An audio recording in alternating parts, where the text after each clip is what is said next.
Well, good evening, everyone. Welcome back to Organization Theory for our second week of Zoom sessions. I hope everyone is doing well and your week is going well for you. Let me first apologize. I am under the weather tonight. I've been sick for the past couple of days and actually had to miss our hooding ceremony yesterday for cohort number 21 and for all of our stateside students. And so it's only the second hooding ceremony I've missed in 23 years. And so I felt bad about that, but didn't want to head to campus and infect everyone. So I am under the weather, as you can kind of tell by my voice. And so we will do as much as we can tonight and see how far we can get with covering our material. So just I'll let you know that ahead of time. Thank you very much for your first Canvas essay postings. I've gone through and read all of those and provided you feedback on those. Again, I think everyone's organization should work well for the assignments for this course. I did provide feedback to a few folks about if you have a really large organization, you may actually find it useful to kind of drill down to a unit or a department or division and focus on those individual units within the organization. Sometimes it makes the assignments, especially the organizational analysis paper, a little bit easier to manage. But I will leave that choice up to you. But I think sometimes that works well if you have a large organization. I also like the fact that we do have a good variety of organizations in this cohort. I think that's very useful. It's always nice we have representation, not just from the public sector, but also from the nonprofit and the private sector, and also to have a nice variety in terms of our public sector organizations. So, Billy, go ahead. Sorry, quick question. What constitutes a large organization, like number-wise? Yeah, usually the large organization, I'm thinking of something where you've got, over 1,000 employees and you have multiple units and multiple divisions. And also organizations where they may have a number of different offices in different locations. Those are the types of organizations you may want to drill down on. That's kind of what I mean by a large organization. Got it. Okay, thank you. Sure. And so I think all the organizations everyone talked about, I think those will all work very well. And so gave you that feedback. Again, it was very limited feedback because it was just whether or not I thought the organization would work for the assignments.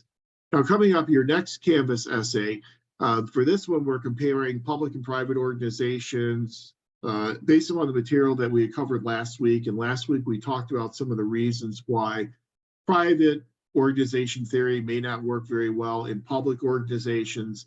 And we talked about the differences, and I introduced you to Graham Allison and the idea that it's not so much the difference in the functions between the two sectors, but rather it's a difference in how those functions are actually carried out.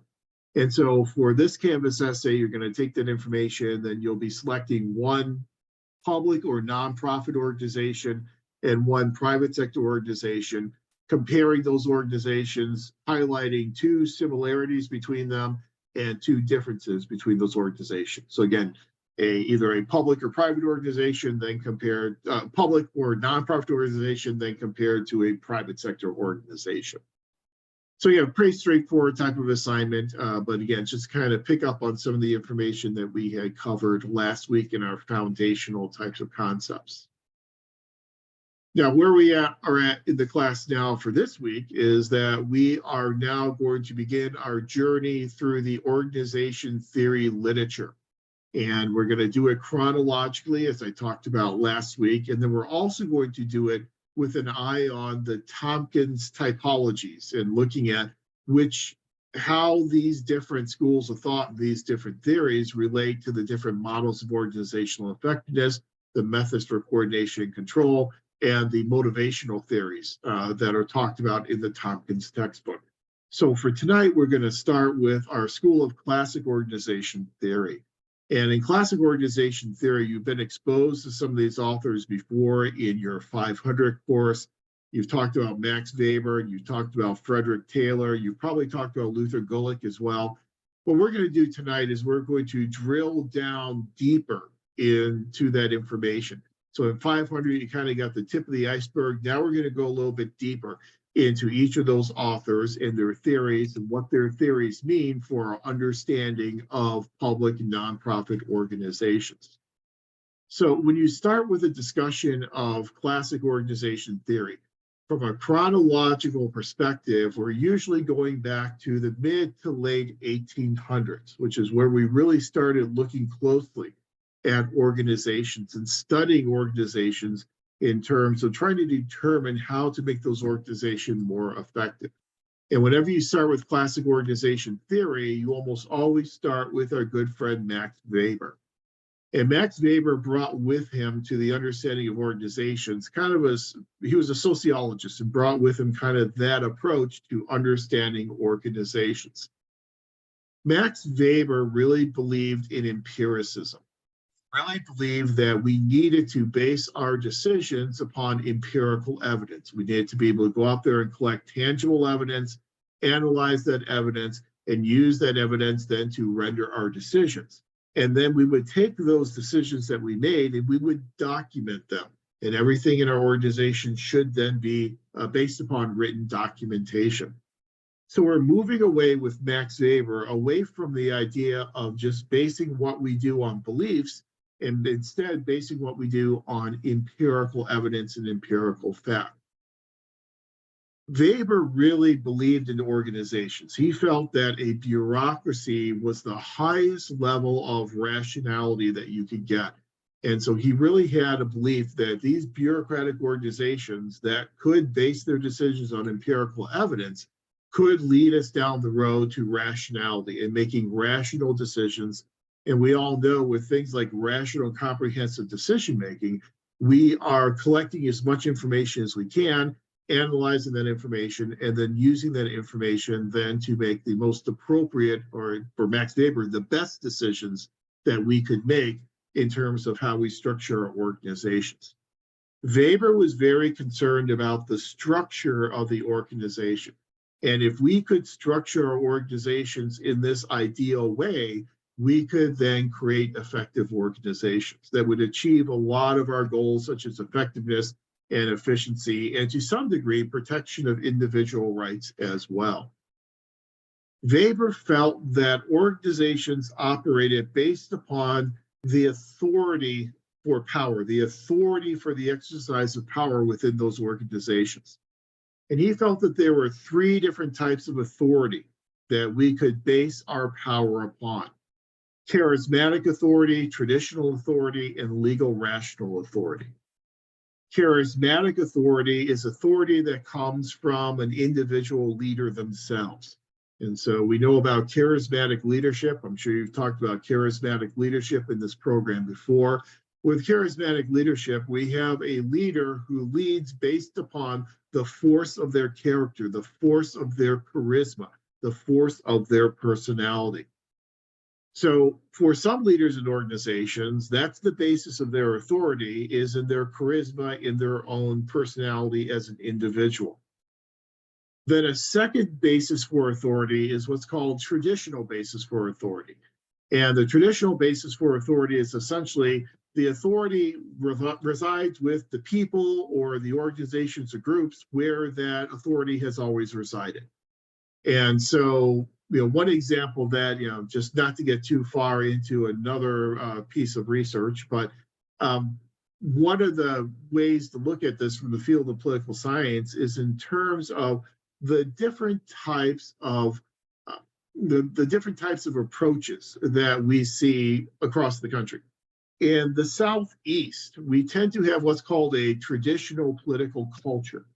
And in that traditional political culture, most of the authority, most of the power resides at the county level of government. The reason why most of the authority and power resides at the county level of government is because it's a traditional political culture. It's how it's always been. And so since the powers always reside at the county level, it always will reside in the county level. So we base our authority based upon how authority has always been exercised in the past. And that's a traditional approach to authority, kind of a status quo approach to authority and power. But the type of authority that Weber really believed in was that third one on the screen, the legal rational basis for authority, where we base authority upon laws, we base authority based upon written documentation, we base authority upon rational decision making. And it's that legal rational approach that for Weber is the bedrock of any good, ideal bureaucratic organization. And so based upon those three bases of authority, those bases of authority can then spawn different administrative systems. So charismatic, the authority will lead to charismatic administration. Again, leadership based upon the personality of an individual. I assume that we've all worked for charismatic leaders before, and you're probably familiar with working for a charismatic leader. There are advantages and disadvantages of charismatic administration. The primary advantage of charismatic administration is that in charismatic administration, you get great loyalty on the part of followers. Followers really do believe in that leader, and they're going to follow that leader because either they see themselves in that leader or they aspire to be like that leader. And so you generate great loyalty among your followers. And so your members of your organization under charismatic leadership will be very loyal to that individual leading the organization. The primary disadvantage of a charismatic administrative system is it is inherently unstable, in that the basis for authority resides with the individual leader.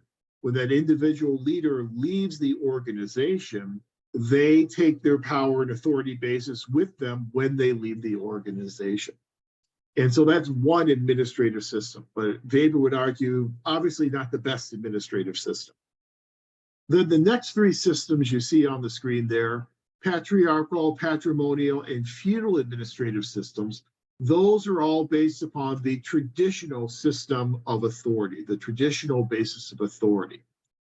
In patriarchal administration, you have a patriarchal leader, and that patriarchal leader leads primarily with just a few people, oftentimes close family members. And they only delegate power to those very close family members because, again, it's a traditional type of assumption of who has the power. You kind of think of things like, the divine right of kings in previous manifestations of governing structures. And the divine right of kings, it's always been this ruling family that has had the authority, and so it always will be this ruling family that has the authority. In patrimonial administration, you kind of extend the governance a little bit, decentralize it a little bit, perhaps beyond the royal family, beyond the family members, to close, trusted friends and allies, but a very tightly knit group of friends and allies that you will delegate power and authority to. So it's a little bit more decentralized, but still the power is pretty centralized around this leader. Then the third traditional approach is feudal administration. And if you're a student of history, you know about feudal systems of government. In a feudal system of government, the leader would then delegate power to political allies, but then would get the acquiescence and support of those political allies by providing them with the types of incentives that they want. And so you provide someone with land, and that will then make that person loyal to you and make that person a political ally. So that feudal type of system is another traditional type of authority-based system, but it's one that's a little bit more decentralized than what we have with the patriarchal or the patrimonial. But the administrative system, obviously, that Max Weber believes in is bureaucratic administration, where administration is done by technical administrators who have the knowledge, skills, and abilities to be able to identify the information that needs to be analyzed, to be able to properly analyze that information, and then to be properly able to render the decisions based upon that information. So he really did believe that bureaucratic administrative systems were the best administrative systems to have, which then led him to this idea of the ideal bureaucratic organization. So for Weber, organizational effectiveness was predicated upon structuring the organization as an ideal bureaucracy. And an ideal bureaucratic organization had elements such as a division of labor. We divide up the work among the different elements and different people and units and divisions within our organization. When we divide up the work in our organization, each one of those individuals, each one of those units or divisions will then specialize in a certain amount in certain types of tasks. When they specialize in those certain tasks through specialization of tasks, they then become experts in those tasks. Because once you specialize in a task and you do that task on a daily basis, you will then become an expert and you'll know more about those tasks than people who are not carrying out those tasks on a daily basis. In an ideal bureaucratic organization, we then have what we call unity of command and span of control. Unity of command means that we will have an organizational chart where everyone knows to whom they are accountable to. So you know who your supervisor is, that supervisor knows who their supervisor is, and so on, up until the very top of the organizational chart. That's a unity of command, where everyone knows to whom they are responsible. And then with span of control, members of our organization are not responsible for everyone below them, but rather they'll be responsible for a limited number of employees, a limited span of control. So you may be accountable and responsible for 3 employees or 5 employees or 10 employees. Not everyone underneath you in the organization chart. You'll have a limited number of people to whom you are responsible for their actions. All of this span of control and unity of command is made possible because of the creation of a tall hierarchy. And I'm sure you're familiar with this idea of a tall hierarchy. It's this pyramidal shape to our organization where we have one person at the top of the organization. Then as you move down the organizational structure, you encounter more and more positions. So that at the bottom of the organization, that's where you have more positions than you'll have at upper levels of the administration. So it's that pyramidal type of tall hierarchy. In this tall hierarchy, you then have a rule-bound organization where the actions and behaviors of individuals in that ideal bureaucracy will be dictated by written rules and regulations. So everything is bound by rules and policies and procedures. These administrators who are working in this ideal bureaucratic organization are professional and they are career-based administrators. They are professionals who have the requisite knowledge, skills, and abilities to do the job. And they are also career administrators in that they view their presence in this organization as a career. They're going to be in that organization for a very long period of time. They are loyal to that organization and the goals and objectives of that organization. And everything is written. All documentation is written. So all these rules and all these regulations, everything gets written. We have written agendas. We have written minutes from our meetings. Everything is written. We document things so that future generations of this organization will know how things were done in the past. So they'll have these written rules and regulations that they can apply whenever they come into contact with citizens or people who come into contact with the organization.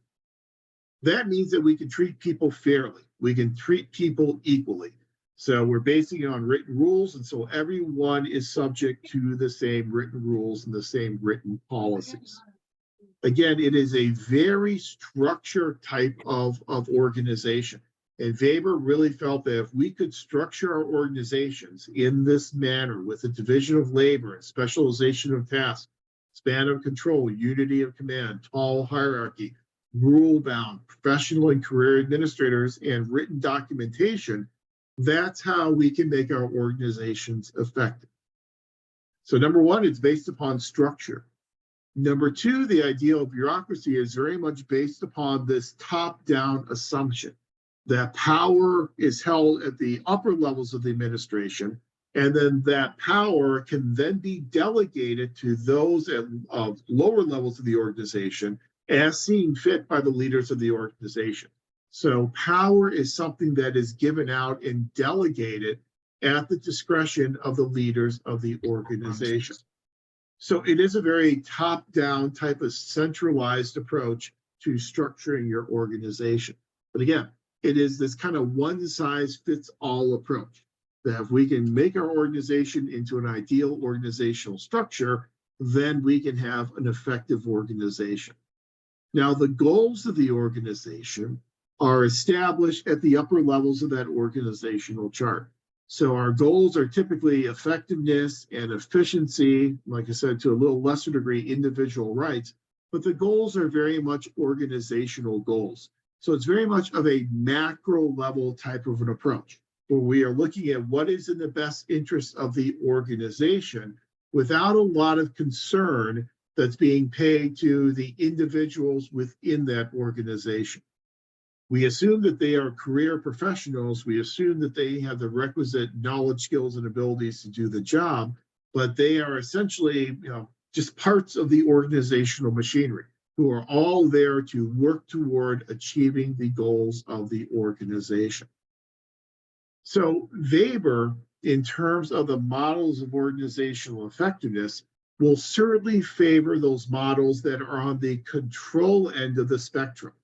And so when you look at for instance, the table on page 59, where Tompkins looks at Weber in relation to the 4 different models of organizational effectiveness, the models that are favored by Weber are the ones at the bottom of the chart, favoring internal process model of organizational effectiveness and rational goal model.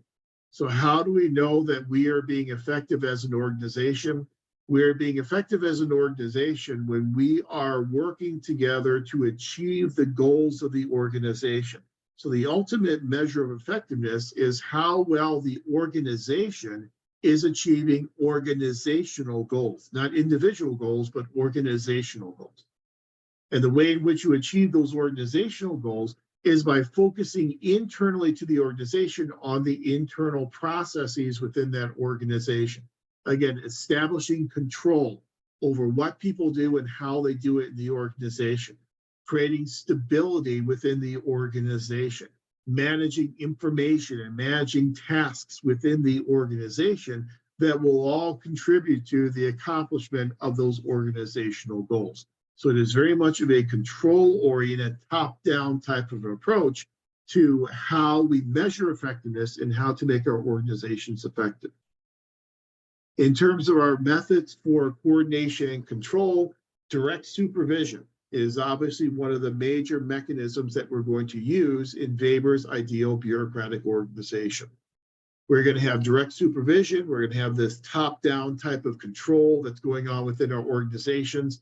Not a whole lot of asking individual employees about their wants, needs, and desires, but rather telling them what to do and making sure that they do what they are supposed to do. Very much direct supervision.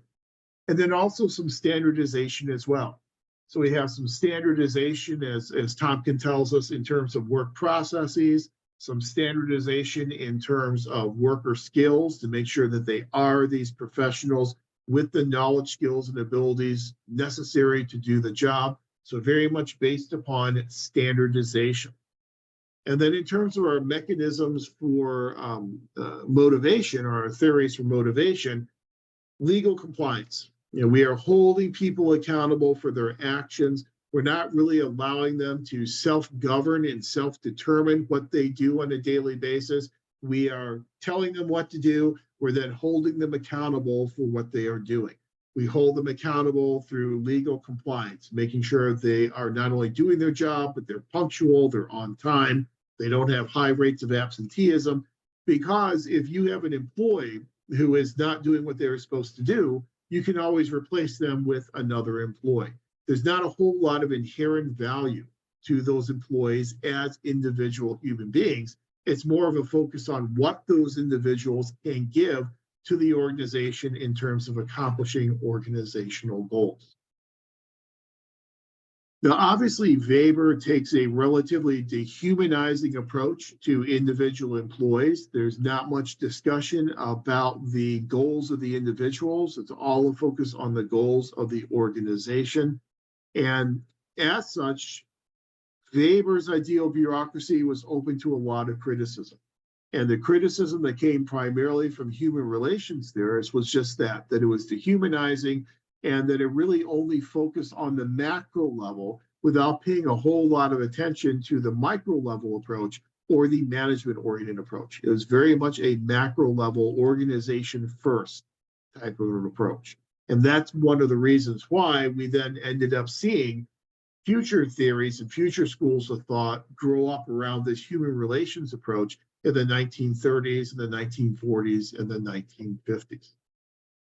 But despite those limitations and those criticisms, we do know that there is still a lot of Max Weber in our organizations, more so in some organizations than others. I know that at least a couple of people are writing about police departments, fire departments. Police and fire departments tend to be very much paramilitary in their organization, and that we tend to see more elements of Max Weber and this ideal bureaucracy in a paramilitary organization than we might see in a health and human services type of organization. But all of our modern organizations will have some elements of an ideal bureaucracy involved in them. You even think about an academic structure at a university, and there is a tall hierarchy here at Cal State Long Beach. We have a president, followed by a provost's office, then vice provost. We have individual colleges within the colleges, and you have departments underneath that. Underneath departments, you then have programs, and you have centers, and you have then individual faculty. So it very much has this tall hierarchical type of feel to it. We have span of control in that a department chair is responsible for their faculty members in their department. They're not responsible for faculty members in another department. And so in PPA, we have 7 full-time faculty members. And so Dr. Butts, who has the misfortune, I guess, of being our current department chair, is responsible for 6 other full-time faculty members. And that is his span of control.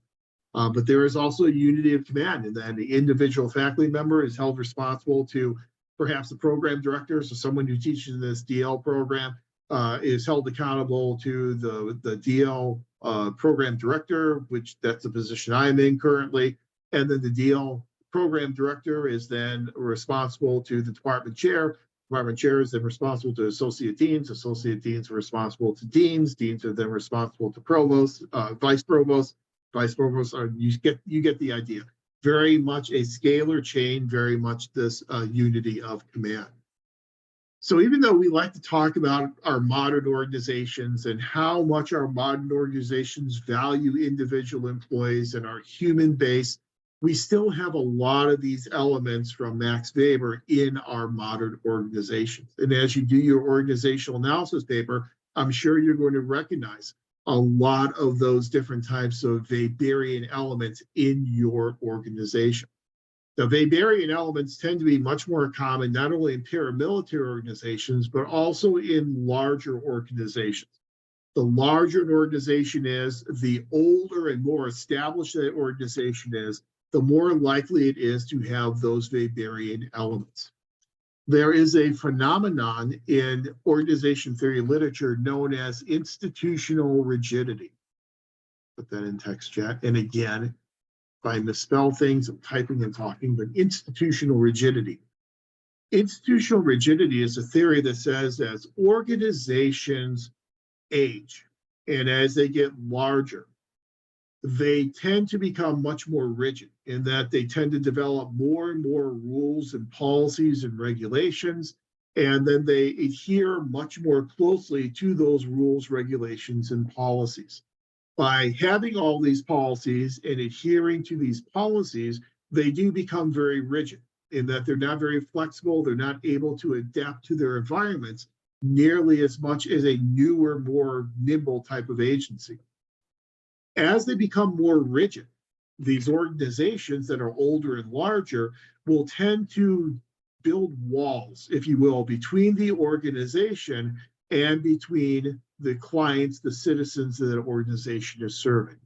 And as they become more rigid and they build those walls between the organization and the individuals being served by the organization, That's what leads to a lot of discontent about bureaucratic organizations.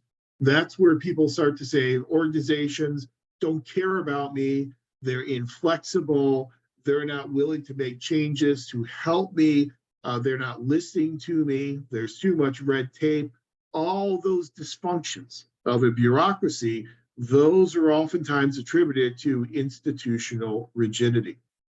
And that's just kind of a natural life cycle of a lot of organizations as they become more rigid, as they age and as they become larger. So the older, larger organizations tend to develop more Weberian principles than younger, smaller, more nimble, more decentralized types of organizations. So some organizations will have more Weber in them than others, but all organizations will probably have some elements of Weber's ideal bureaucracy somewhere within their organizational structure. Again, the big takeaway from Weber is that Weber really defines organizational effectiveness as the achievement of organizational goals. And the way in which we achieve organizational goals is through the structure of our organization, this very controlling, top-down type of organizational structure. A second major takeaway from Weber is that when he gave us this list of all these characteristics for an ideal bureaucratic organization, it really is very much of a one-size-fits-all approach. And that Weber is telling us that if we structure our organizations in this manner, our organizations will be effective. They will be better able to achieve organizational goals. So it's supposed to fit in all organizations in all situations. Another classical organization theorist that you always have to talk about when you're talking about classic organization school is Frederick Taylor. And I know that you've been introduced to Frederick Taylor before in the 500 class, so you're probably somewhat familiar with Frederick Taylor and scientific management. We're going to delve a little bit deeper into the reasons why scientific management became so popular, how scientific management made its way from the private into the public sector, as well as some of the reasons why we still see scientific management today in our modern day organizations. So we know that public administration is a very interdisciplinary field of study. And whenever I teach the PPA 500 course, we go through an exercise where we look at public administration and try and make a determination of whether or not public administration is its own academic discipline. And there is still some controversy in the field of public administration as to whether or not it is a standalone academic discipline, like political science or sociology or psychology. And the reason why there are still some differences of opinion in that regard is because we are so interdisciplinary. We borrow theories from other disciplines and then modify them to fit our study of public organizations. If you want some evidence of how interdisciplinary public administration is, just take a look at our current full-time faculty. And you'll see our faculty come from a variety of different academic backgrounds. We may have two, I think, political scientists. I'm one of those. We have a couple faculty members who have degrees in public administration. We have faculty member, in fact, we have three who have their degree in public administration. We have a faculty member who has a degree in economics. We have another faculty member who has a degree in organizational development and leadership. And so among the seven of us, we have several different academic disciplines that are represented. And that's not uncommon for a public administration faculty. If you want to find, actually, what is ironic is if you want to find more people with doctorates in public administration, you'll probably go to the Department of Healthcare Administration. They actually have more people with doctorates in public administration than we do in the Department of Administration, the Graduate Center for Public Policy Administration. Because public administration is a very interdisciplinary field. And as an interdisciplinary field, it means that we are borrowing from a variety of different disciplines. Max Weber was a sociologist. Here, Frederick Taylor, his theories were developed for the private sector. And they really came into prominence in private sector organizations and were only later then taken and applied to the public sector. But what Taylor saw is Taylor saw that there was a need in the early 1900s for what he called a science of management. He looked at organizations and he said, a lot of our organizations, especially in our factories, we have this gap between upper level management and our line employees, those who are working on the factory floor.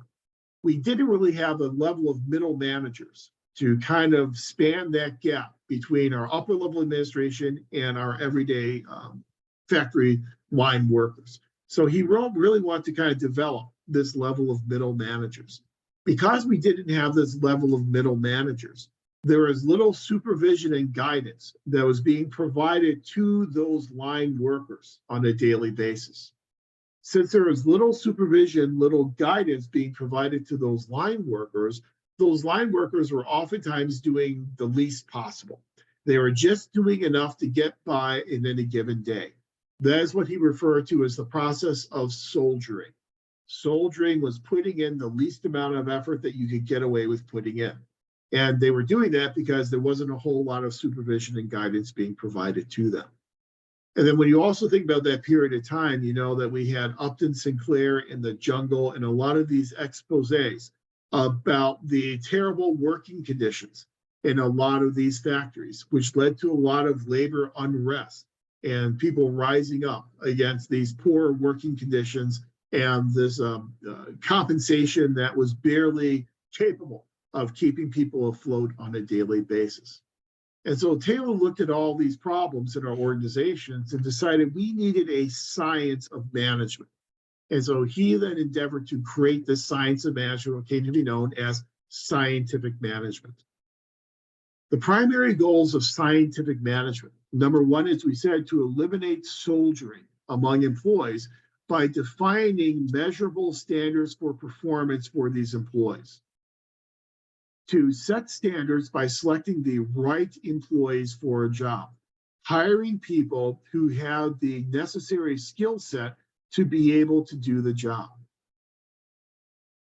To then set standards to systematize the production process, to create a system that everyone could then understand, everyone could learn, and everyone would then be held accountable for following that system in doing their job.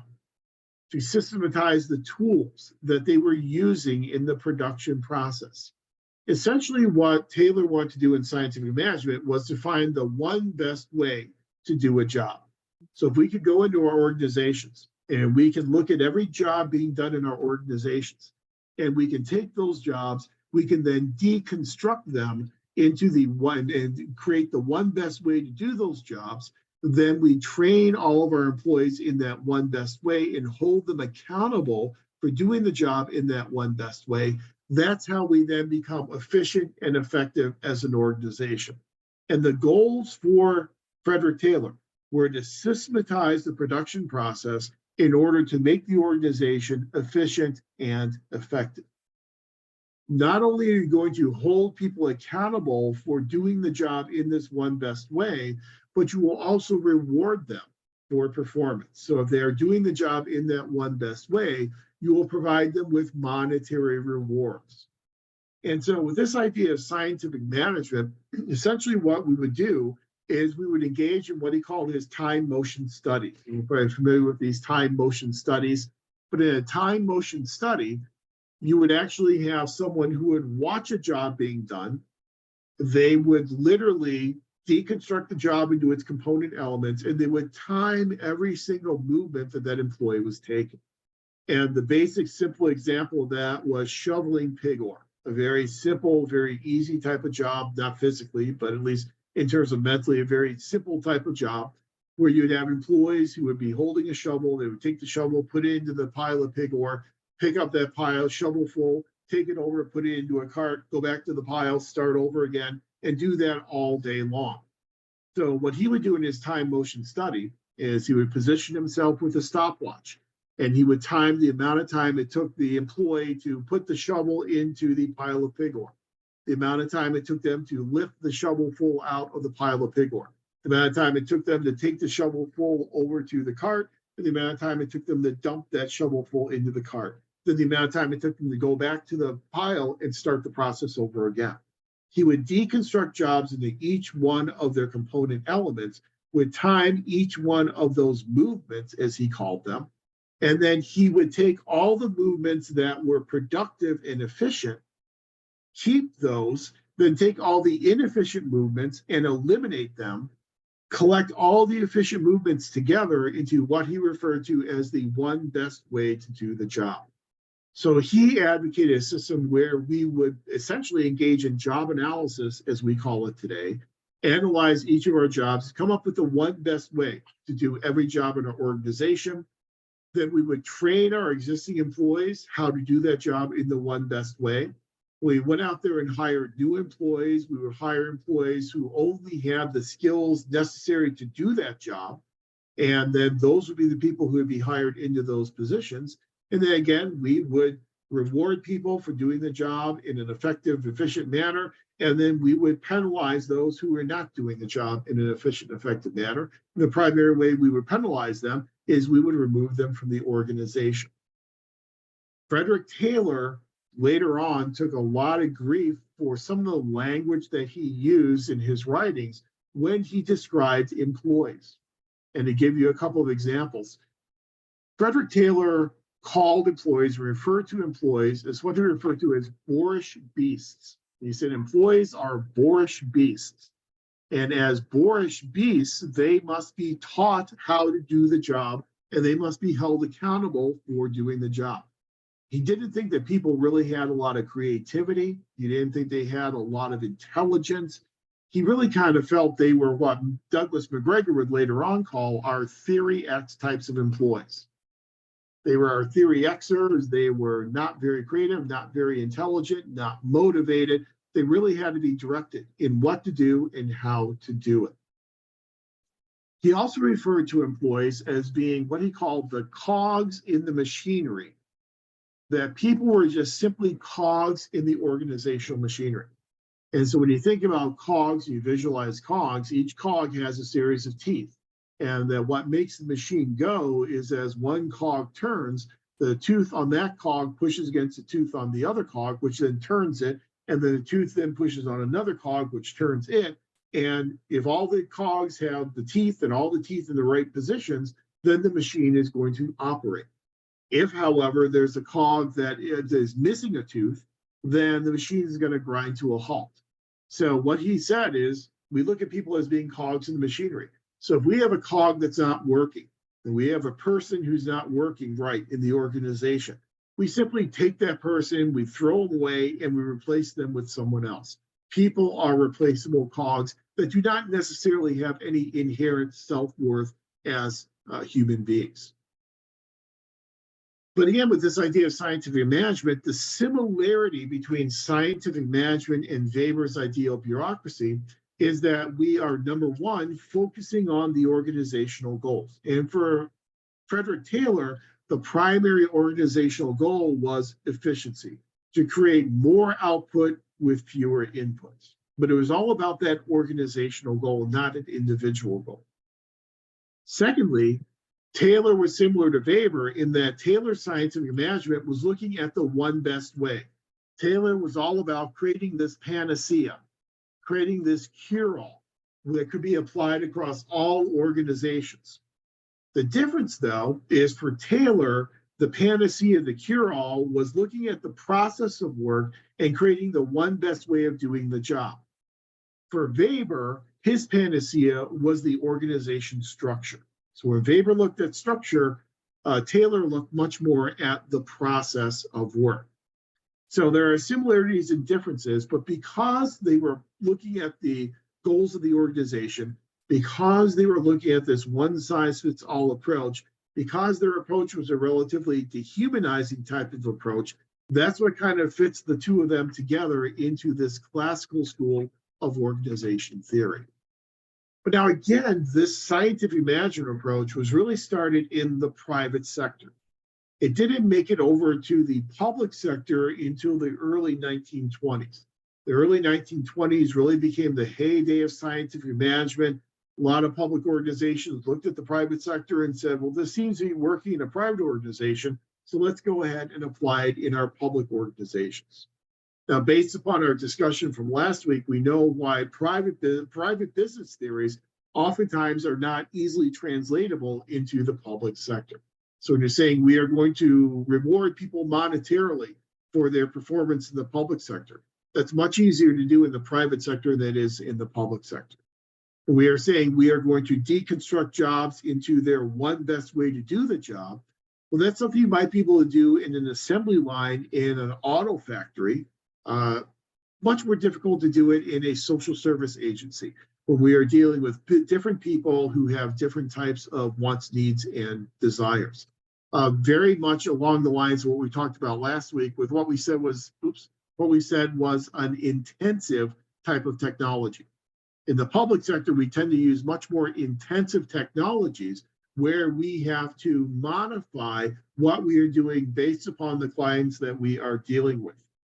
If you're working in an auto factory, it's a much more what we call long linked technology, where you can have a one-size-fits-all approach and apply it to every single car that's coming down the assembly line. And in fact, there's a benefit to doing the same thing over and over with every car coming down the assembly line in terms of the uniformity of the quality of the output.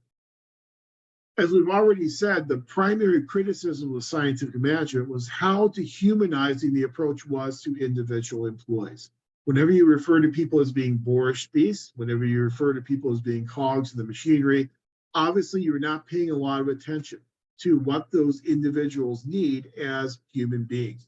We really weren't looking at our organizations as being staffed by human beings. We were looking at our organizations as being staffed by replaceable types of parts. And so that was one of the primary criticisms that gave rise to later authors such as Mary Parker Follett and some of the other human relations theorists, and gave them a reason to develop new theories to try and find fixes, if you will, for the dehumanizing aspect of scientific management. When we take a look at scientific management in terms of the models of organizational effectiveness, we see a lot of similarities with what we saw with Max Weber. We are, again, very much focusing on control. We're focusing on internal processes. Obviously, that comes through loud and clear with scientific management.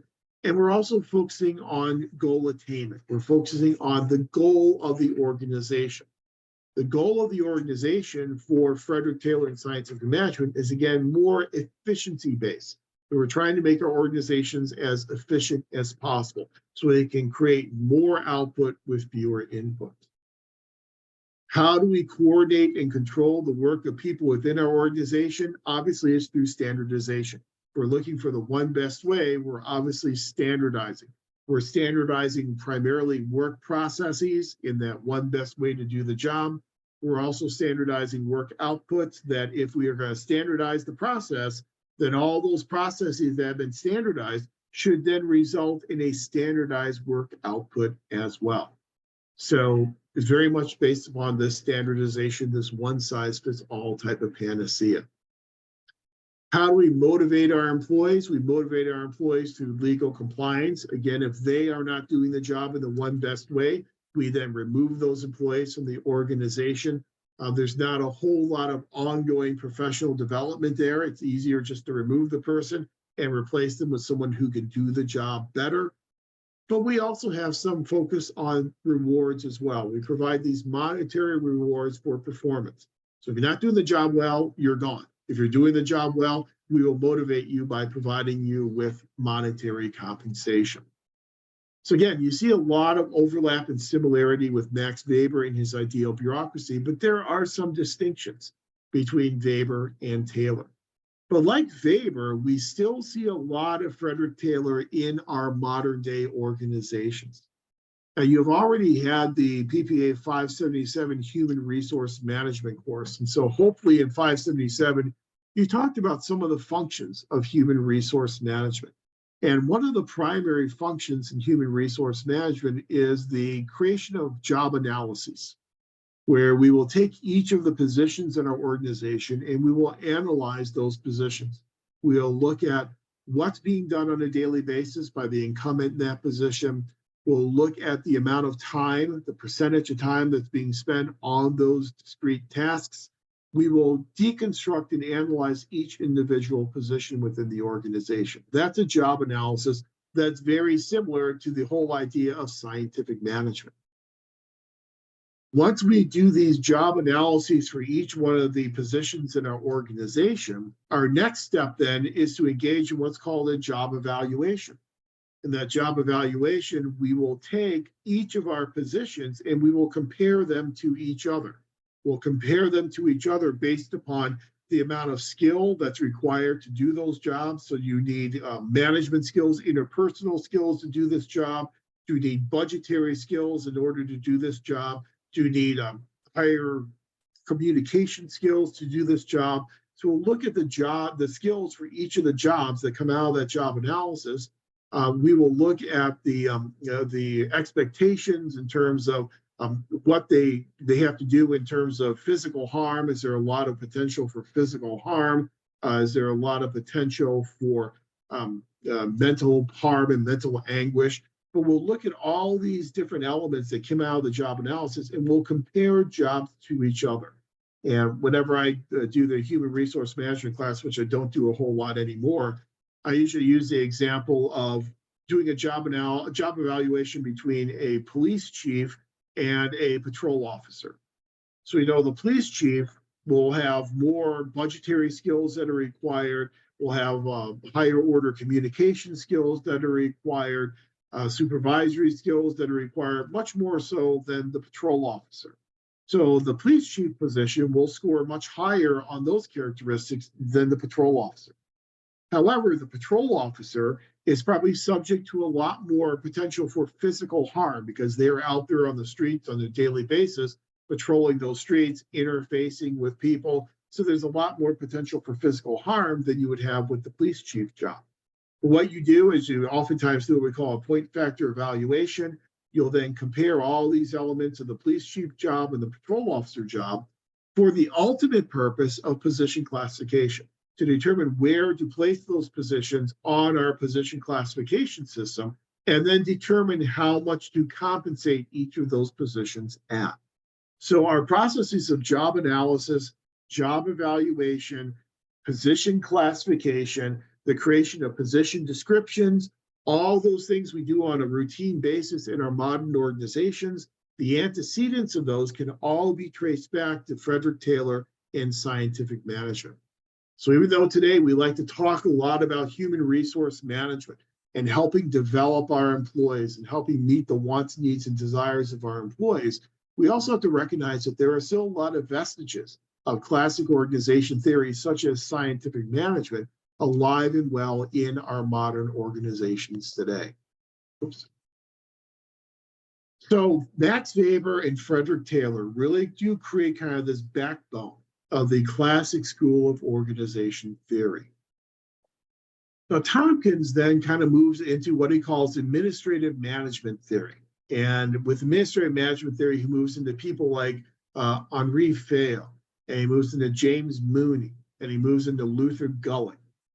In this course, I kind of lumped them together with Max Weber and Frederick Taylor within the classical school. So I kind of consider those three authors, Fayol, Mooney, and Gulick, to be classical types of organization theorists. And the reason why I do that is that they share a similarity with Weber and Taylor, a couple similarities. One similarity that they share with Weber and Taylor is the search for the one-size-fits-all approach. Fayol, Mooney, and Gulick put together this idea that's come to be known as the principal school of management, whereby they believe that we could establish certain principles that all managers need to do, and then train our managers into how effectively do those functions. And that's how we make effective organizations. So they all kind of still have this one-size-fits-all approach, the search for the magic bullet, the panacea. And that's something that I think really connects them. It's a good connective tissue between Weber, Taylor, Fayol, Mooney, and Gulick. Another thing that connects all those authors together is their macro level view of the organization. they were all very much focused on organizational goals, the organizational goals of effectiveness and or efficiency. They didn't have a whole lot of concern for individual goals. It was very much that macro level approach. So I think their approach looking for panaceas and their approach looking at the macro level is enough of a connective tissue to kind of tie them all together and kind of make them what we consider to be the classical theorists within the classical school. So let's talk about Fayle, Mooney, and Gulick and talk about what they all have in common, as well as some of the differences between their classical theories. So for Henri Fayle, Fayle's major contribution is that he really gave rise to this idea of the principles of management, that we could identify the principles that an effective manager needs to have and then train those managers in those different discrete principles. Fayle really believed that management did not stand alone. He thought for an organization to be effective, we had to recognize that management was only one aspect of the governance of an organization. That's not all about management. That's just one thing that we do when we govern organizations. We not only manage people and resources, but there are other activities that we will engage in as well in the governing of the organization. In addition to management, we also engage in what he calls technical activities. For Fayle, these technical activities are the activities that the organization engages in creating its output, in creating its products and its services. So what it's doing on a daily basis and how it's creating its outputs, those are those technical types of activities. Different organizations will engage in different technical types of activities, different ways of creating their output. A transit agency will certainly have different techniques that will be used in providing public transportation as compared to a Department of Social Services. Another activity that organizations engage in, commercial activities. In terms of commercial activities, we're talking about the transactions that they engage in terms of bringing in resources and exporting outputs. So they engage in commerce. They engage in financial activities as well, in that every organization must bring money in order to survive. If you don't have adequate resources, you will not survive. And that's kind of the whole underpinning of open systems theory. Security activities. We need to have activities and processes in place whereby we can secure our intellectual information, where we can secure our employees, where we can secure our processes, where we can secure our resources. So we engage in security types of activities. And then we also engage in accounting activities. And if you work in a public organization and manage a public program, you know just how rigorous some of these accounting activities can be and the types of audits that we have to engage in and the frequency of those audits. So essentially what Fayle is telling us is that when you govern an organization, there are a lot of different activities that you engage in. Management is just one of those activities. And so what kind of sets him apart a little bit from Taylor is that he doesn't have this myopic focus on management alone. He recognizes that management is just one of several activities we need to engage in when we are governing our organizations. But then he hones in on this management function. He says, well, how do we engage in management? And what types of essential functions are there in the management activities that we engage in? And he identifies for us 5 basic essential functions of management: planning, organizing, commanding, coordinating, and controlling. So he says all of our managers, when we engage in management, we have to plan the operations of our organization. We engage in strategic planning. All the managers of our organizations have to engage in organization. They have to organize all the people and the divisions and the resources within our organizations. They have to engage in commanding, where they have to, in a top-down type of way, they have to command the activities and the things that people in the organization are doing. They need to coordinate all those activities in order to make sure that everything's going on in the organization will further the goals of the organization, whether that be the goal of effectiveness or efficiency. Everyone's working together in a coordinated way, the coordinative principle. And then controlling. We have to control not just people, but processes, technologies, money, security, all those things we have to engage in controlling within the organization. So the 5 essential functions of management: planning, organizing, commanding, coordinating, and controlling. Those 5 different essential functions of management then led him to his principal school of management. And in his principal school of management, Fayol argues that if we can teach our managers these principles of management, we can make them effective managers, which in turn will then make for effective organizations. So some of the principles of management: effective division of work, again, very similar to Max Weber.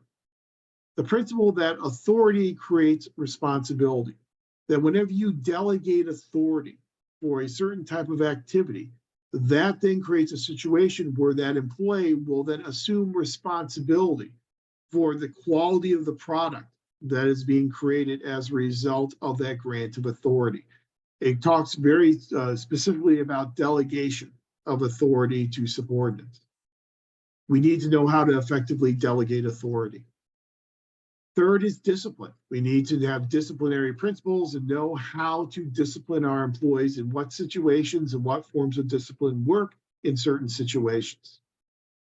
We have to have a unity of command. Again, going right back to Max Weber, this is kind of your scalar chain here, your type of command structure.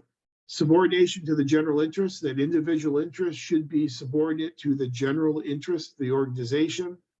Proper amounts of remuneration, compensation, instrumental rewards for performance levels. Centralization of authority, very much like Max Weber. A chain of command, again, that scalar chain idea again. Order in the organization so that everyone knows what they're doing and who's responsible for what. Equity, that people are being treated equitably, because we know that higher perceptions of equity will lead to higher levels of motivation. There's a theory that we'll talk about a little bit later on in the course known as Adams equity theory.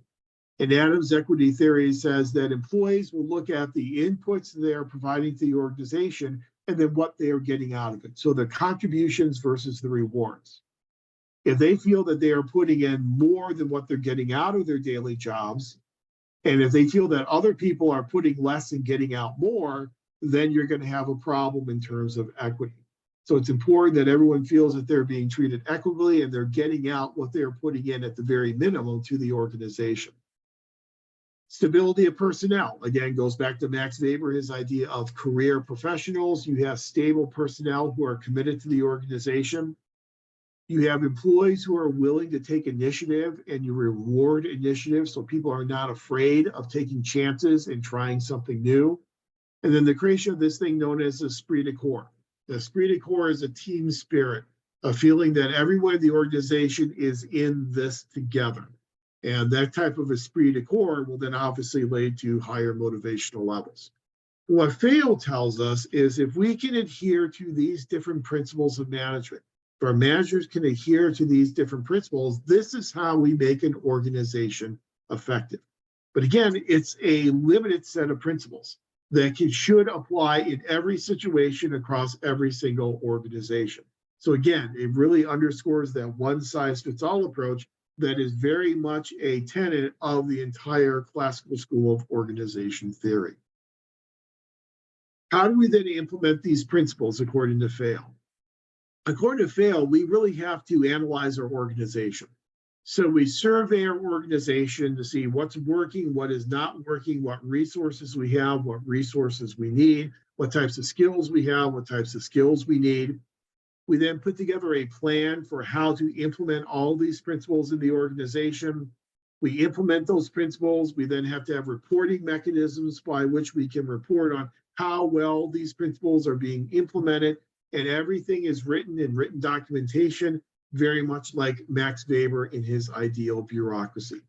Fayol was very interested in creating this organizational chart whereby we could document the responsibilities of everyone in the organization and the activities that each of these individuals will engage in.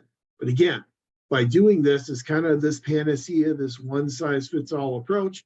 Here are the principles that we need to implement.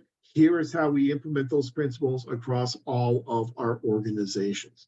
But it really kind of gives us the beginnings, the foundations of this idea known as the principle school, whereby if we can identify the principles that will lead to effective organizations, we can then apply those principles across all of our organizations in order to make them more effective.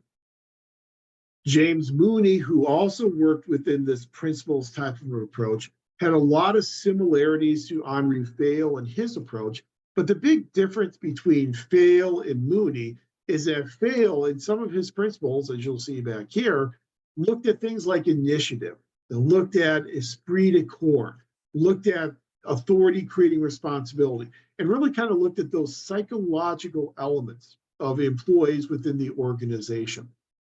For Mooney, his principles were predicated more on organization structure. So Mooney was a little more similar to Weber in that he was a very structurally based type of theorist. Mooney argues that there were three main principles of effective organizations: the coordinative principle, the scalar chain principle, and the functional principle. The coordinate principle is very similar to what Fail had talked about in terms of coordinating the activities within our organization. That's very important for Mooney as well. The scalar chain principle is very similar to what we had with Fail in that we were looking at the unity of command within our organization, our organizational structure. The principle that really sets Mooney apart and what Mooney is most known for is this third principle known as the functional principle. Mooney was really one of the first authors to really distinguish between different types of positions. And he, in this functional principle, said we need to look at our principles and our positions based upon their functions and differentiate them based upon their functions, because positions with different functions need to be managed differently. So he created this binary type of dichotomy between what he called line employees and staff employees. Line employees are those employees who are actually creating the output.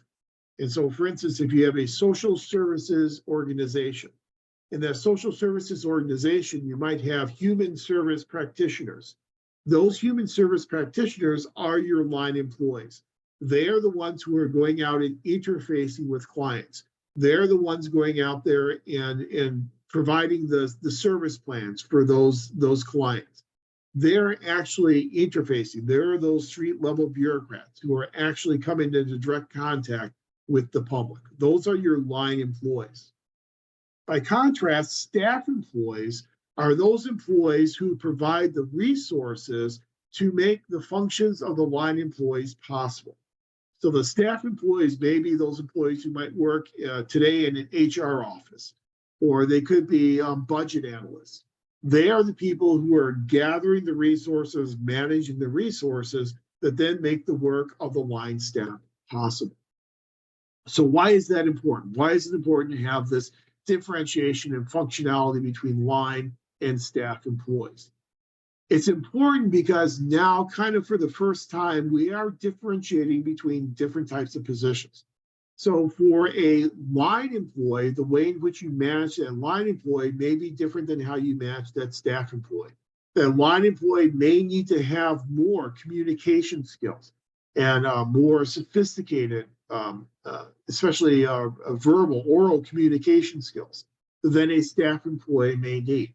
A staff employee may need more technical expertise.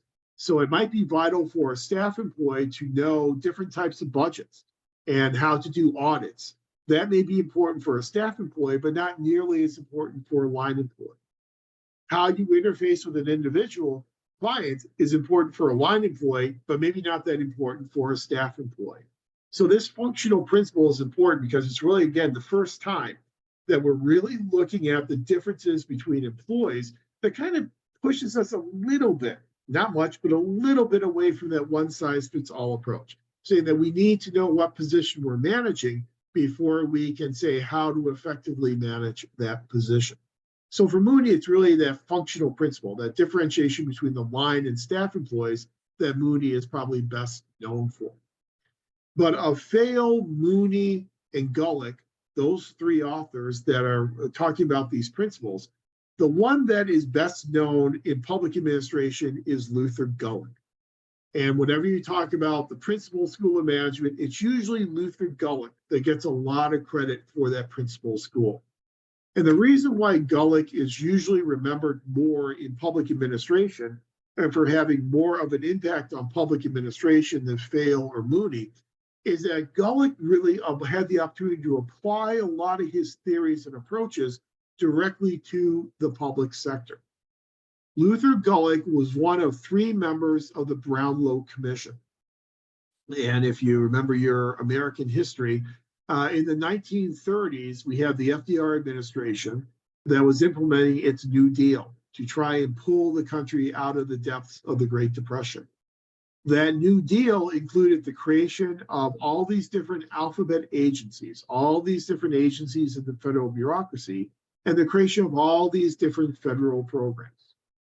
Because you created all these federal programs and you had the creation of all these dozens of new federal agencies, it became very difficult for the president to properly oversee and manage this ever increasing federal bureaucracy. And so the Brownlow Commission was charged with reorganizing government and to put together a plan to reorganize government to make it easier for the president to manage all these different types of agencies and federal programs. So Gulick, as a member of this Brownlow Commission, was able to actually take some of his theoretical principles and truly apply them to the organization of the federal bureaucracy.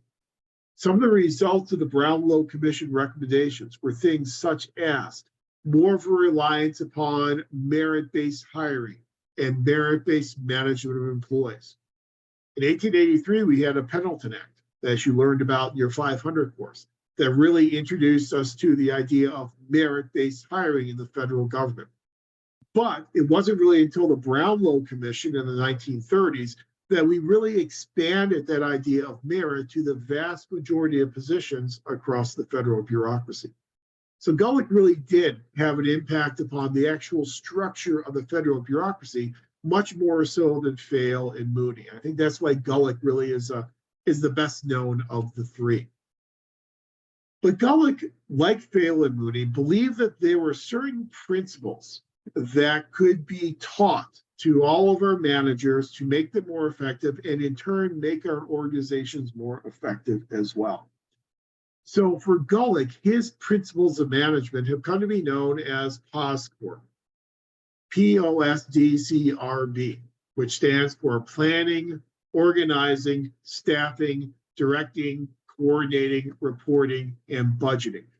We are familiar with POSDCRB because that's what Graham Allison talked about. We talked about Graham Allison's article last week as the common functions for both public as well as private organizations.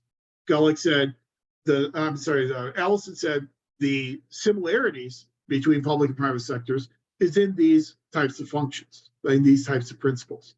The difference is in how these principles are done in the public compared to the private sector. So everyone plans in the public and the private sector. We all do strategic planning. We all have to organize employees as well as resources, technologies. We have to organize in our organizations. We all have to engage in staffing. We have to bring people into the organization with the requisite skills and abilities to do the job effectively and efficiently. We all have to direct the operations that go on within our organizations on a daily basis. We have to coordinate, much like what we had seen with Fail, we have to coordinate, as well as Mooney, we have to coordinate these activities to make sure everyone's working toward the same goal, which is an organizational goal. We have to have reporting mechanisms like Fail told us to report on how well we are doing. And we have to engage in budgeting, bringing the adequate resources and matching those resources in an appropriate way.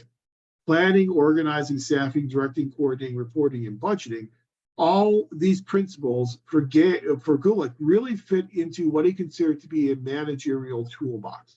They are all tools in the managerial toolkit.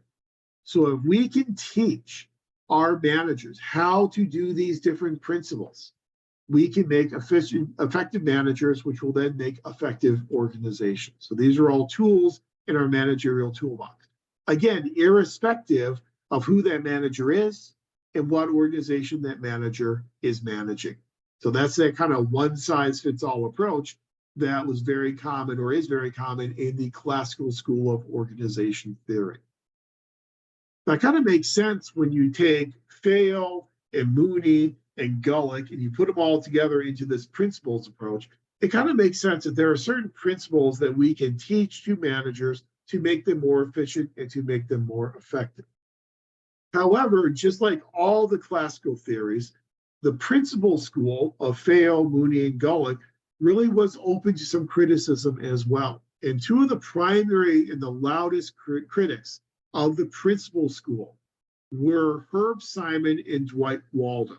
And Herb Simon and Dwight Waldo are two very big heavy hitters in the field of public administration.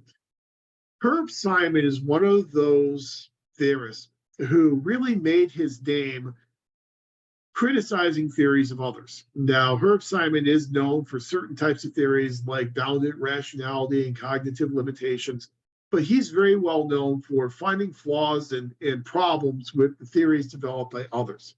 And Herb Simon had some real issues with the principal school. The primary issue that Herb Simon had with the principal school is he, in a very pejorative way, referred to the principal school as the proverb school. And the reason why he did that is he said, these are not really principles, these are more like proverbs. And like with any proverb, you can find one proverb to contradict another proverb. Well, he says you can find one principle to contradict another principle. He said if you are engaging in coordination, you may not be able to engage in organization. If you are engaging in staffing, you may not be able to also then engage in budgeting. That some of these end up being mutually exclusive in some organizations in certain types of situations. So Herb Simon really questioned the one-size-fits-all approach of this principles approach, especially the principles approach of Luther Gulick. Dwight Waldo also had issues with the principal school. Waldo argued that Fayol, Mooney, and Gulick presented these principles as kind of like scientific truisms, that they were based upon scientific research. Waldo argues that they are not really based upon science, that they are value-laden. They're very subjective in nature. And the value that they are emphasizing is the value of executive control and centralization. Waldo argued that these principles existed and were created in order to expand the power and the authority of leadership and management in the organization, to better help managers control and centralize power within the hands of leaders and managers. And that was the reason why these principles were developed. They were not developed to make organizations more effective, but rather they were developed in order to exploit workers and to really take power away from workers and put that power and authority in the hands of executives and managers. It was very, very much around centralization of power and authority. That criticism of exploitation of workers, that criticism that these theories are developed in order to expand the power of executives at the upper echelon of the organization, that type of criticism is very common for all of the theories in the classical school of organization theory. That all these theories, Weber and Taylor and Fayol and Mooney and Gulick, are all seen as being done for the purpose of putting power in the hands of executives and taking power away from individual employees. That is not only a criticism of the classical school that we are looking at tonight, but next week, when we talk about the human relations school, we'll also see that that is a criticism against the human relations school as well. So even though Gulick was able to bring the principal school into the federal level, it certainly was not without a lot of conflict and a lot of criticism. So for the principal school for Fayol, Mooney, and Gulick, when we take them and we look at the models of organizational effectiveness, they also favor control. They also favor internal process approach. They also favor a rational goal type of model. Again, That's why I tend to lump them together with Weber and Taylor in the classical school, and that they all favor control, rational goal model, as well as internal process model of organizational effectiveness. The principal school also favors a lot of direct supervision, very much like what we saw with Max Weber, which again really places them well, I think, within this classical school. And their method of motivation is very clearly legal compliance. Again, very similar to what we saw with both Max Weber as well as Frederick Taylor. And so for that reason, I really group all 5 of those authors together as the 5 primary theorists in this school of classic organization theory. And from a chronological perspective, we are really looking at from the late 1800s up until into the 1930s is really what we're looking at here with what we consider to be the classical school of organization theory. Again, they're all unified by this one-size-fits-all approach. They're all unified by this macro level view of what is in the best interest of the organization as opposed to being in the best interest of individual employees. So that classical school kind of gets us started in terms of the evolution and the development of organization theory literature. But despite all of these criticisms that we have lodged against the classical theorists, as we have said multiple times tonight, those theories are still alive and well in many of our organizations. And as you go through the creation of your organizational analysis paper for your organization, you will talk about a lot of those different theories of scientific management, of ideal bureaucracy, highlighting some of these principles from the principal school and how they are really very much alive and well, even in your modern day organization that you are currently working in. So that is a relatively quick overview in about an hour and a half of the classical school of organization theory, Weber, Taylor, Fayol, Mooney, and Gulick. Any initial questions on, I know I've talked a lot so far tonight, but any initial questions on those 5 theorists and the classical school as a whole?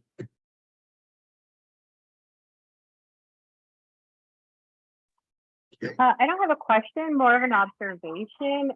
When you were talking about Taylor earlier and talking about soldiering, yeah, and you hear about quiet quitting and some of those like similar issues that were happening then are still happening now, just with different names, and even talking about the wages that those people were facing at the time and all the talk about living wages now. It just seems like we're all facing just the same issues, just with different names. And it's interesting, it will be interesting to see how the School of Public Administration or, other future people who study this will take the initiative to make changes or suggestions on how we can improve on these issues. Yeah, Melissa makes a great point. The whole idea of quiet quitting and the phenomenon of quiet quitting is very similar to soldiering. It's just like you said, it's a different terminology for a very similar phenomenon. And it will be interesting. I think you're right. We're now in, I'm always hesitant to say the post-COVID phase. I don't have COVID. I tested, so I don't. But the post-COVID phase, I'm always hesitant to say post-COVID, but that's kind of what the literature is talking about now.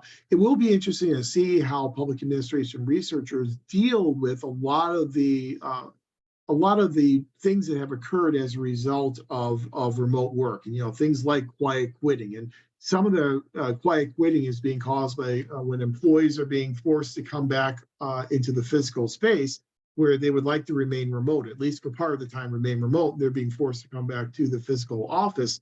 Has that contributed to some quiet quitting? Has that contributed to some soldiering? What type of a disincentive is that? And I think that it's going to be interesting to look at the post-COVID workplace relative to a lot of these theories like Frederick Taylor and these theories from the classical school, and see if we can learn from the classical school to try and explain some of these things that are going on today and some of the phenomena that are going on in the post-COVID world. I think it will be fascinating. I think you're going to have an entire body of literature over the next 10 to 15 years that's going to grow up in terms of organization theory, looking at some of those new, quote unquote, new phenomena and how existing literature contributes to our understanding of them. So I think that that's an excellent point. And again, we always criticize the classical school, and there are some real reasons why we want to criticize the classical school. There really was very much devoid of any attempt to understand human nature and to value human beings. So there's a lot to criticize, but we also have to recognize that there's still a lot that we see today in our organizations that were described in those classical theorists 100, 150 years ago. So I think that's an excellent point. But it'll be interesting to see how COVID really changes the organization theory literature, and it will absolutely change the organization theory literature. Very good. Let's go ahead and take a break. I know it's almost 7:30, 7:25. So let's take our traditional 15-minute break. So we'll say, let's come back at 7:40. Then we'll do some of our breakout rooms and get into application of some of this information in your organizations, and do that just the same way we did it last week. Then we'll see what we're looking at with time, and we'll see how I'm doing, and probably end up calling it quits at that point in time, and then reserving all of our discussion of human relations theory for next week. So go ahead and take a break. Come on back at 7:40, and we'll get into our breakout rooms.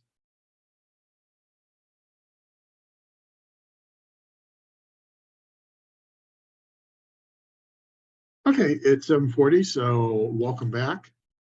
Back recording again. Let's go ahead now and move into our breakout rooms. So for this week, for our breakout room assignments, I want each group to examine your organizations, identify at least two aspects of classic organization theory. How beneficial or detrimental are these examples for organizational effectiveness? As always, each group should select a spokesperson to share the group's results with the class. So you're looking at, talk about your organizations, come up with two common examples across your organizations of classic organization theory, and then what those two examples mean for organizational effectiveness, how they either contribute to or detract from organizational effectiveness. Sound good? Let's see, it's like we've lost a few folks, so we'll go with 4 groups, like I think we did last week. I think it usually works well. So we will do 4 groups, and we'll just do automatic assignments. So let's see what we're looking at. Okay, I've created the groups. I'll go ahead and I'll open the rooms, and we will spend, we'll say about half an hour. So we'll go into about 8:10, then we'll reconvene as a class, and we'll see what each group came up with. Sound good? Okay, good.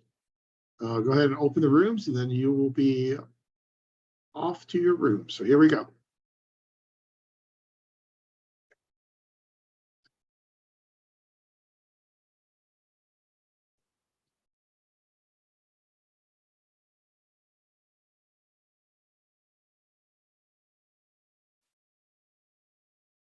Okay, I think we are all back. I think that it was a pretty straightforward assignment, so I think we got through it a little bit quicker than we originally thought. So to save you all a little bit of time tonight, let's go ahead and reconvene, and we will start with room number 1.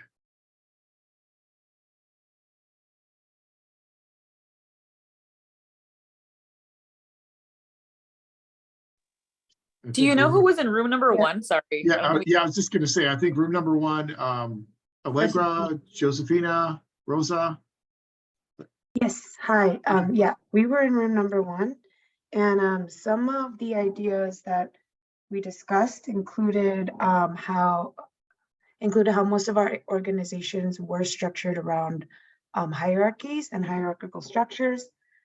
This is kind of tying into Weber's ideas about bureaucracy, and how most of our organizations that we're looking at, which include both private and public organizations, are structured this way.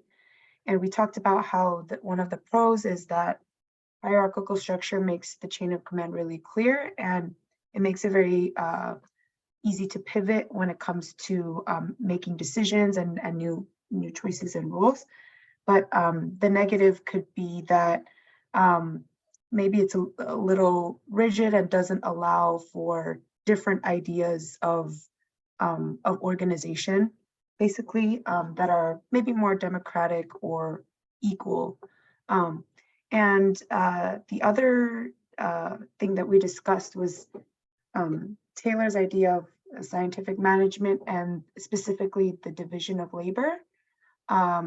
Asael mentioned the nonprofit Waymakers and how there's a division between the admin staff who process paperwork and who do kind of repetitive things, but that this creates an efficient system versus the people who are working on the ground or on the street who are doing lots of different sorts of tasks. And again, the pro of that is that the division of labor can create specialization so that people can be really effective at what they do. But negatively, I'm not actually 100% sure what the negative aspects we discussed were, but it can create maybe a system where we're overly reliant on certain people to accomplish certain tasks. And those were some of the ideas that we discussed. Perfect, thank you. Well done. Yeah, in terms of the hierarchy, as we talked about, as organizations get older, they tend to fragment and they tend to create more units, more divisions, and more positions, and that's one of the problems with then creating a lot of rigidity in the organization. And I think there's a really nice point you made in terms of those who provide the administrative support versus those employees who are on the ground interfacing with citizens. A really good example of Moody's functional type of a typology for employees, the line versus staff employees. And it does help in terms of understanding what everyone does and managing people differently depending upon whether they're line or staff. The disadvantage, though, is sometimes it really does hurt for that feeling of organizational harmony and sometimes that esprit de corps type of feeling that Vail talks about, because you end up treating different employees differently depending upon if they're line versus staff employees. And so sometimes that creates somewhat of a division between different employees in the organization. Okay, let's see. Room number 2 is Adolfo, Melissa, and Michael. All right, perfect. So we spoke about for Michael. He works for the Department of State Hospitals as a rehab therapist. He concluded that his organization is a bureaucratic approach. And for Melissa, she works at the Taco Bell Foundation as a program manager. She concluded that it's a more administrative approach. And then for myself, I work for the Department of Homeland Security as a customs officer. And mine's a bureaucratic approach like Michael's, based on the basically established hierarchy. Melissa said that hers was administrative because it follows the 14 principles of management. Now, in regards to pros and cons, the pros for hierarchy would be that it's well-established roles. There's structure all across the agency. And in regards to cons, change can be slow when it comes all the way from the top, depending on the organization. And that can lead to frustrations within the agency, especially when the line employees feel disconnected from management. And it just feels like the line employees, as you mentioned earlier, are never really considered. So that's one of the biggest cons that we discussed. Very good. And yeah, that's a really great example. I know there were only 3 in your group because of the way the numbers worked out. But even with just 3 people in a breakout room, we do see the differences between organizations. And I think that's one of the things that we really have learned over the past almost 200 years of organization theory literature, is just how the one-size-fits-all approach it really doesn't work well, because there are substantial differences between organizations in terms of their functions, their size, types of employees, resources, environment that they're surrounded by. And so there really isn't that one-size-fits-all approach. It's always good in this class when we do have a variety of different organizations that we look at, just kind of underscore that conclusion. So okay, thank you. Thanks, Adolfo. Okay, and room number 3. My window just closed on me, but I think it was Reggie, Yesenia. Gotta open my window up again. Ellen, Cynthia. Hi, yeah. So we were group number 3, I believe. Reggie, do you want me to take this or do you want to take this? I don't mind. I'll go for it. Sorry. Yeah, I'd go for No, it. you're fine. Sorry. Yeah, I was like, I think we discussed about everything except who was going to actually be the one speaking. But so for us, 3 of us work for the public sector and then 1 of us work for the private sector. So it was kind of interesting, kind of examining the different like aspects of what make, like the private sector work versus the public. And 2 things that we collectively agreed on within like the public sector was that one thing that we don't think is going to change is just the way that that it seems like an agency works towards a goal, right? Like even though you have an agency and it can be a large agency and there can be multiple departments or divisions within that, they all have a collective goal to meet, whether that be serving the residents or serving a certain service that they are going to provide. Each of those departments can have their own individual goals that just support that overall goal of the agency. So that was one thing that we thought that was not going to change and was also beneficial because it kind of gives way for each department, even though they may have like varying management styles, as long as that overall goal is met. It's really up to each department to figure out what's going to work best for them to be meeting those progress reports or whatever, however they manage it. It can also be kind of detrimental in a way because that means that management style can differ within each department, and it can be either positive or negative based off of how it's taken by the people who are actually working in each group. So I think like the overall factor into looking into like the overall agency goal is a positive thing, but when you're really breaking it down more onto like a lower scale, you can kind of see some of the cracks. But even though those cracks are there, everyone knows that we still need to like accomplish a certain task. And then another thing that we also talked about was the way that the structure is set up, that in a public agency, you usually see like a top-down approach where you have management and then you have, going down based off of like levels of different positions, and how that's kind of been, kind of set, like a set style for a long time. And we don't see that changing very much.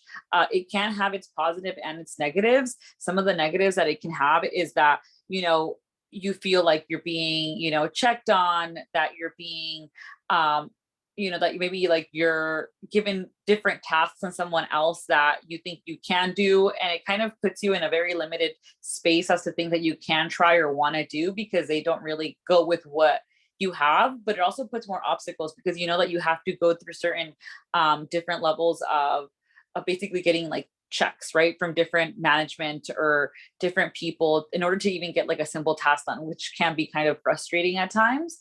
But some of the positives are also that that you have the support from your higher ups, because if you're missing a piece or you need help in something, they need to show what your work is, so they're actually willing to step down and kind of help you and or provide the extra assistance in whatever way to make sure that everything is moving along as it should be.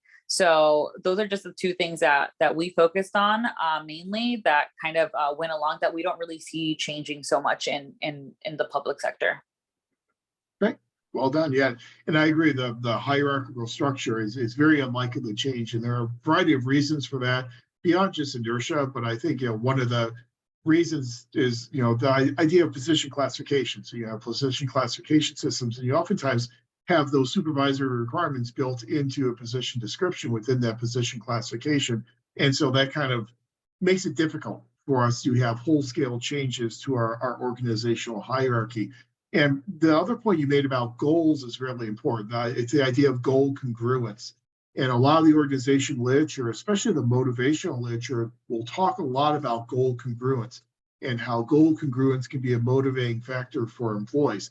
I think that when we're talking about goal congruence, it can be a motivating factor, but as you point out, there can also be a negative side to that, in that when individuals have their own goals, if those goals really don't feed into the organizational goals, sometimes individual employees don't really see a path for achieving their goals. It's what's called path goal theory. And if we're not able as administrators, managers, to show our employees the path toward their individual goals, they're probably not going to be motivated to be productive and to contribute to the organizational goal. So we always strive as organizations to find that point of goal congruence, but sometimes that can certainly be difficult, like you said, have its positives as well as have its negatives. So good. And then our fourth group, Hilda, Jesse, Marissa, and Michelle. Yes.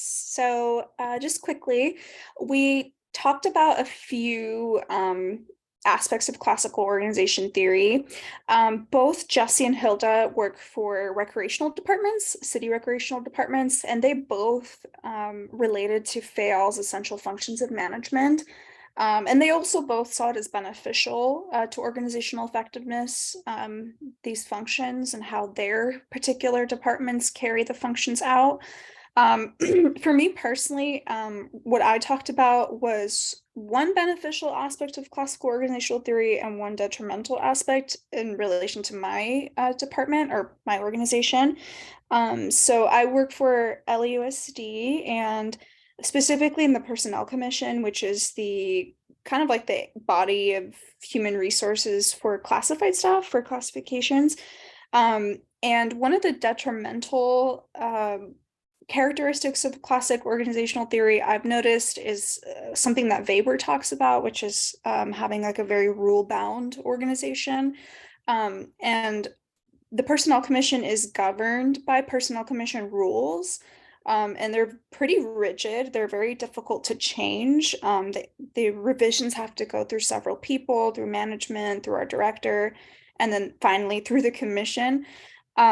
And I mean, they're largely based on California Education Code. Those are like laws, state laws that can't really change, but they're very vague in the way they're written. I think it's written like that on purpose for districts to kind of interpret it to how it best fits in their organizations. But the way they've been interpreted at LAUSD, it's pretty rigid. Like it's difficult to make decisions and to stay consistent over the years. For example, I gave an example. Right now we are trying to figure out if a certain set of classifications should be overtime exempt based on the California Education Code.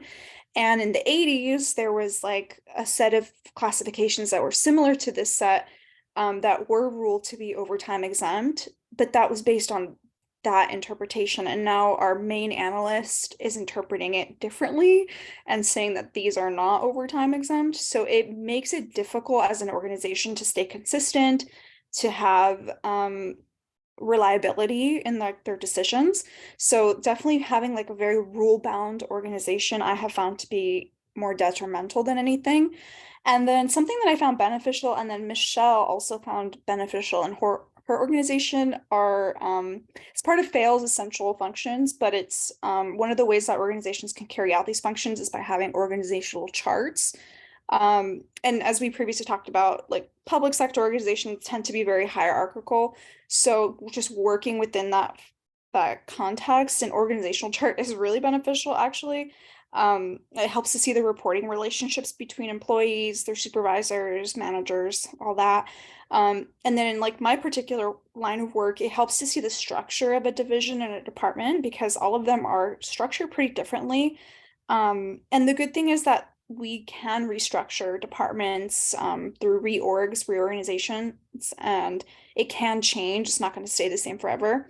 And Michelle also said that she finds organizational charts helpful in her organization because it gets broken down by division. It helps with the division of labor. Things are broken down to smaller tasks. And then I forgot to mention, she works for the city of West Hollywood. So for her, that's something she found beneficial. But yeah, that's what we pretty much discussed. Good. Thanks, Marissa. Very well done. And yeah, I think that the organizational charts can, as you point out, and everyone else pointed out, can have some advantages and also have some disadvantages. They can be changed. Sometimes it's difficult to do so, but I think one of the things that I was writing notes as you were going through your group's findings, but one of the things I always find interesting, you said that you work for LAUSD, and for my time I spent on a school board, I can certainly empathize with the idea of the impact of rules on the organization, the interpretation of those rules. And one of the problems is when the rules are open to interpretation, as you point out, when you have a new analyst or you have a new assistant superintendent or someone coming into that position that's brand new, and they then interpret that rule differently than their predecessor interpreted, that really opens the door to a lot of discontent, especially among employees, because, well, last year we were able to do this, and now this year we're not able to do this because of the differing interpretation. And so how those rules are applied can really have a big impact on employee morale and motivation. And I think that, as we, in the education world, we do have a lot of those parts of ed code that we oftentimes have to interpret. And I know in my district, the interpretation, we had some advice given to us from places like the California School Boards Association, but we'd have education code that would then dictate our policies, and those policies would then dictate the administrative regulations that were written to implement those policies. And so, whereas the policies might be similar across a lot of different districts, the administrative regulations that really govern the implementation of those policies oftentimes were very different between districts. And that again then causes some consternation among parents and students. Well, this district's allowing this and this district is not, was because they've interpreted the ed code and those policies a little bit differently. And so, even when you have rules and regulations, you can still have that lack of uniformity that can cause some concern in terms of the protection of individual rights. And so I'm always fascinated whenever we talk about ed code, because I spent a few years kind of working in that realm. So, well, I can say a lot more, but I won't keep you any longer. I think we've taken enough of your evening, but thank you to all four of our groups. I think each group did a nice job of identifying at least a couple of these classic organization theories that are at play in their organizations. And again, this is kind of that exercise that you're going to be doing in order to help build that part of your organizational analysis paper. And that's one of the reasons why we have presentations as one of the requirements in this class, because that then allows you to share some of the similarities and differences in how these theories are applied across public as well as nonprofit and private organizations. So well done. Again, this information on classic organization theory just kind of gets us started with our discussion of the evolution of organization theory literature. From here, we're going to move then into human relations and human resource management schools of thought. That's what we're going to do for next week. I do realize that in the classics of organization theory textbook, the newest version, the Follett article and the Barnard article and the Roethlisberger article no longer appear in that newest edition. And I apologize for that, but sometimes this is what publishers do, is they come out with new editions and they drop some of the articles and add some additional articles. What I've done, if you haven't seen already, is in our third week module in our Canvas site, I have put some documents in there to kind of replace the Follett and the Barnard articles. There are a couple of documents in there to help you understand Mary Parker Follett and her approaches. And then there's also a document in there that will help you understand Chester Barnard and his approach to things like the zone of indifference and some of his HR theories. Don't worry about Roethlisberger. We'll just cut that reading because I will talk about Roethlisberger next week, and he fits really closely with Elton Mayo on our discussion of Mayo and his Hawthorne theories. So don't worry about reading Roethlisberger, but if you have a version of the textbook that does not have Follett and Barnard, those documents are there for you to kind of give you some insight into Follett and Barnard's theory. But next week, what we will do is we'll start with Mary Parker Follett, and we'll talk about human relations theory as a rejoinder in response to these classical theories that we talked about this week. And then we'll transition to discussion of human resource management theory. And we'll talk about some of the criticisms that human resource management theorists like McGregor and Argyris and others lodged against the human relations school, and some of the differences between human relations theory and human resource management theory. But as we get into HR and human resource management theory, we're going to move from the 1930s into the 40s, the 50s, and then into the 60s and 70s. So kind of show that evolution as we move into almost the more modern organization theories that we'll get to in a couple of weeks. So next week is human relations and human resource management theories. And then also please remember to do your Canvas essay comparing public and private organizations, 2 similarities and 2 differences between your chosen public or nonprofit organization and the chosen private sector organization. As always, please try and get your initial posts done before next Monday so that people will have something to respond to. But by midnight next Monday, you should have your initial response as well as your responses to 2 classmates. Okay. Any concluding questions or anything before we wrap it up for the evening? I do, Dr. Powell. Sure. Thank you for uploading those documents, the readings that we didn't have available to us. I'm looking at the Follett document, the one that's, I think, a Word document, and it's 159 pages long. Is there an area in specific that you would like us to focus our attention on? What I would like for you to have the main takeaway from Follett is Follett's approach to organizations as democratic organizations. And what we're going to talk about next week is when you view an organization as a democratic organization, it means that that organization is going to have a lot of the same flaws as a democratic form of government. And so I don't know the section specifically in the document, but really emphasize where she's looking at organizations as democratic organizations and kind of likening that to a democratic society. And that's really, I think, the basis of her argument that we're going to spend most of our time on next week. So I don't expect that you read all 150 or so pages, but if you can just skim it and just kind of have a general understanding of what she's saying, we're going to go over all that in class next week. So it's just kind of there to try and help fill the void that's left by the Follett article not being included in the newest version of the Class 6 text. Great, thank you so much. Any other questions or anything at all before we call it an evening? Okay. If not, well, thank you for being here tonight. The recording will be up on our Canvas site by tomorrow morning, so you can review any of this information that you need to then. Otherwise, I look forward to reading your second Canvas essay and responses, and then we'll get into human relations and human resource management theory next Wednesday. So thanks, everyone. Hope you have a great remainder of your week. Hopefully my cold will be gone by next Wednesday, and we'll be back at it. All right. Take care, everyone. Feel Thanks, better. Dr. Powell. Thank you. Better. Good night. Thanks.